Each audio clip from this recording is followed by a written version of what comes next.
ஆனா நிஜ வாழ்க்கையில பொய் சொல்ற, போலியான வாழ்க்கை வாழ்ந்து கொண்டிருக்கிறியோ?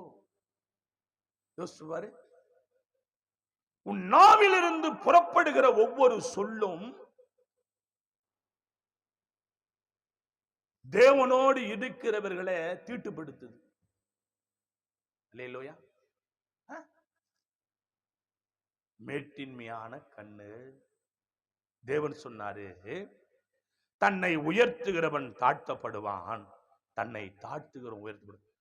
ஒப்புக்கொடு, ஆண்டவரே பொய் சொல்ல மாட்டேன். ஒப்புக்கொடு, நாக்கு ஒப்புக்கொடு, கண்ணை ஒப்புக்கொடு. 2 செகண்ட்ல மொத்தத்தையும் பாக்குது. இந்த கண்ணு பயங்கரமா பாக்குது. சிலருடைய ஆசீர்வாதத்தை பார்த்த உடனே பொறாமப்படுது, மேட்டின்மை வாடியது. அது சரியில்லை. கை கூட சரியில்லை.